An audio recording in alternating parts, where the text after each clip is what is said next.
حضرت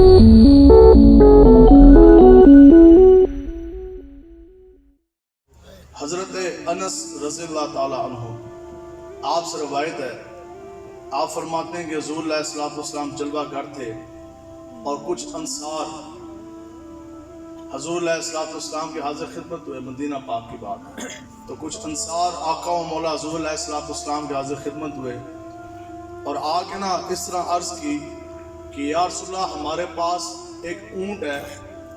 جو جوان بھی ہے اور وہ پاگل بھی ہو گیا۔ شفا شریف میں بھی قاضی اعظم مالکی صاحب نے اس روایت کو نقل کیا ہے۔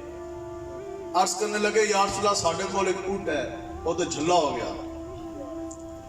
اور اس نو نا اسی فلاں حویلی دے اندر اس نو بند کر دیتا ہے۔ حال اس دا یہ ہے کہ جس نو بھی ویکھدا ہے نا اس نو کٹن واسطے پی جاتا ہے، وہ تو کسی کو کھا جائے گا، کسی کو مار لے گا، کسی کی جان لے لے گا۔ تو حضرت انس فرماتے ہیں کہ حضور علیہ السلام نے آگے سے مسکرا دیے، حضور نے فرمایا پھر چلیے نا اونٹ دی طرف۔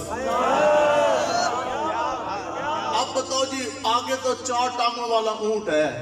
وہ جانور بھی ہے، حیوان بھی ہے، عقل شعور جو تھوڑا بہت تھا وہ بھی جاتا رہا، منہ تو جھاگ نکلی ہے وہ پاگل جھلا ہو گیا۔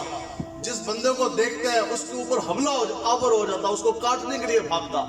حضور علیہ السلام نے جب سنا حضور مسکرایا، حضور نے فرمایا پھر چلے نا اونٹ کی طرف۔ حضرت انس فرماتے ہیں کہ وہ پھر ایک عجب منظر تھا، آقا و مولا امام الانبیاء تاجدار ختم نبوت آگے آگے، حضرت انس حضور کے پیچھے، ان سے پیچھے انصار، آقا و مولا اس حویلی کی جانب روانہ ہو گئے۔ اب کیا دیکھا، وہ حویلی ہے، 4 دیواری ہے، تسی کیا کہتے ہو، حویلی کہتے ہو نا، 4 دیواری ہے اس طرح، اور ایک گیٹ لگیا، گیٹ نو جناب وہ گیٹ بند ہے، اندر اونٹ بند ہے، اندر جناب وہ کھلا پھیریا، کسی بندے دی اندر جرت نہیں کیونکہ بندہ اونٹ کی طرف جائے، وہ تو حملہ آور ہوتا ہے۔ حضور علیہ السلام نے فرمایا کہ یہ دروازہ کھولیے، کہنے نے جناب اب وہ ہم نے دروازہ کھولا، اب آقا و مولا وہ ہستی جن کے سر کے اوپر ختم نبوت کا تاج سجا ہے، امام الانبیاء، آپ جیسے اس حویلی میں داخل ہوئے نا تو دور ایک کونے میں وہ اونٹ کوئی کھا رہے ہونا، چاہ رہے ہونا۔ حضرت انس فرماتے ہیں خدا کی قسم وہ ایک عجب منظر، جیسی اونٹ کی نظر پڑی نا کہ کچھ لوگ حویلی کے اندر داخل ہو گئے تو اونٹ ہماری طرف بھاگا، بڑی رفتار کے ساتھ، بڑی شدت کے ساتھ ہماری طرف بھاگا۔ کہتے ہیں میں تو سمجھا کہ میرے اوپر حملہ آور ہو جائے گا، جھلا جو ہے اونٹ جو ہے، کہتے ہیں لیکن وہ عجب منظر تھا، جیسی اس اونٹ کی نگاہ آقا و مولا کے چمکتے مدحات چہرے پہ پڑی، کہتے ہیں جیسے اس اونٹ نے حضور نو دیکھا نا تو سب سے پہلے اس اونٹ نے اپنے گھٹنے زمین پہ ٹیک دیے، پھر اپنے ہونٹ حضور کے قدموں پہ رکھ دیے اور بڑے بڑے ہونٹوں سے حضور کے قدموں مبارک کا وہ بوسہ لینے لگ گیا۔ حضرت انس نے عرض کی یا رسول اللہ عجب منظر، یہ تو جانور ہے، یہ تو حیوان ہے، جس کو دیکھتا تھا اس کو کاٹنے کے لیے بھاگتا تھا،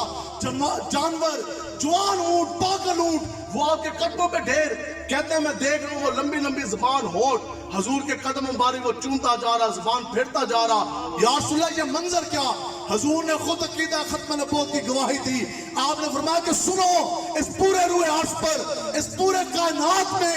ایسا کوئی ذرہ نہیں، ایسی کوئی شے نہیں جس کو یہ نہیں معلوم کہ میں محمد عربی اللہ کا آخری رسول ہوں۔ لبیک یا رسول اللہ، لبیک لبیک لبیک یا رسول اللہ، لبیک لبیک لبیک یا رسول اللہ۔ بتاؤ جی پاگل اونٹ کو بھی حضور کو پہچاننے میں غلطی نہ ہوئی، عقیدہ ختم نبوت کے اوپر تو جھلے اونٹ کو بھی غلطی نہ ہوئی، تو آج کا کوئی شخص یہ کہے جی ہمیں جو نہ غلطی ہو گئی، یہ یاد رکھو اگر پاگل اونٹ سے غلطی نہ ہوئی اور اگر ہو جاتی تو قیامت تک اس کی نسلیں بھی بدبودار ہو جاتی، لیکن نہیں ہو سکتی۔ تو آج کی صدر کی کرسی پہ بیٹھ جانے والا شخص وہ یہ کس طرح کہتا ہے کہ مجھ سے غلطی ہوگی، اور پارلیمنٹ میں ووٹ لے جانے کے بعد، MNA بن جانے کے بعد، عقیدہ ختم نبوت کے بل مسودے کے اوپر وہ دستخط کریں، بل پاس کریں، ڈاکہ ماریں، پھر کہیں جی ہم سے جو سے وہ غلطی ہو گئی۔ یاد رکھو لاکھوں نہیں کروڑوں اربوں غلطیاں انسان سے بتقاضۂ بشریت ہو سکتی ہیں، لیکن عقیدہ ختم نبوت کے اوپر تو کسی پاگل جانور سے بھی غلطی نہیں ہو سکتی۔